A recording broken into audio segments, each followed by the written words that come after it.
Welcome. In this video, I'll show you how to fix NVIDIA graphics card if it's not showing in your device manager. Alright, if you found this video helpful, please leave a like and subscribe to the channel for more such tutorials. Now first up, let's just go ahead and open up a device manager. Right click on the start menu and you'll have device manager right here. So just click on it, wait for it to load, and once it loads, go ahead and find the view section. Okay, and make sure that you click on show hidden devices. So click on it, and then once done, go ahead over to the display adapter section, which is right here.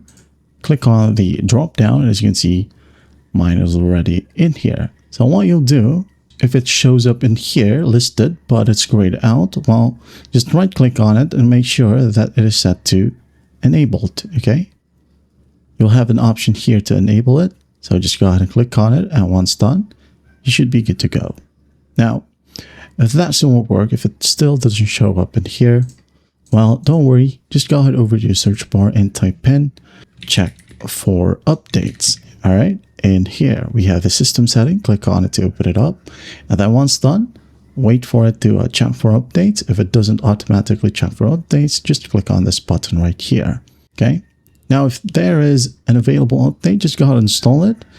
And also, you can go ahead and go to advanced options right here, and then go ahead and click on optional updates. Okay, sometimes your graphics card drivers and your audio, even your monitor drivers, are located in here. So make sure that everything that is listed in here is downloaded and installed.